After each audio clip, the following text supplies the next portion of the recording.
Hi, and welcome to the family. Today we're joined by John Koorsen in Chicago, and we answer an important question that a lot of folks want to know.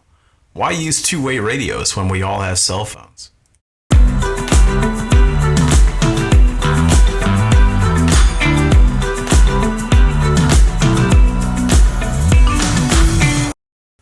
Hi, John, and thanks for joining us. How would you explain the importance and the need for using two-way radios instead of the cell phones that pretty much everyone has in their pockets nowadays?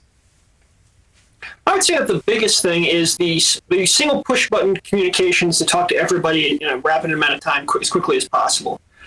We've seen a lot of cases where a lot of our clients that we have currently used had everyone go to cell phones and have realized that when they need to get in touch with everybody in the department for an emergency, for customer service, anything like that, there's really no way to do that with a cell phone in comparison to with the amount of backups that we have with a two-way radio. Being able to have with a cell phone, you need to make sure you have obviously connectivity everywhere to the cellular network.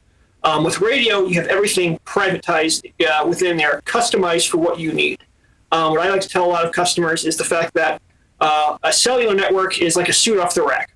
It's made for everybody because that it's really made for nobody. So when you need to get into those kind of areas where engineers still have to go down to basements, elevator shafts, where they're not going to have coverage with using the wide cellular network, they will through a two-way radio, as well as not having overall dependence on a cellular network. One example I can give is that we do all the security radios for the Pride Parade here in Chicago.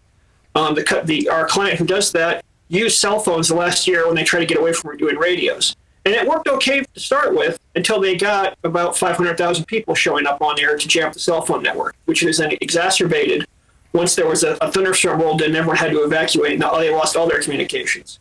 Now they're on a DMR radio, digital radio network that we have set up for them, so they can have push-button, quick communication with everybody they would need to have on there. Thanks, John. What would you say to someone facing this issue and wanting to know more about how they can be better equipped using two-way radios? Well, you can go to our website at wonderfamilybrands.com. We will reach out to myself or any one of our other experts in the industry. We will come up with a customized radio solution that will be able to suit all of your needs. All right. Thanks again, John, and thank you all for watching. That's it for now. Stay tuned for more news and views you can use.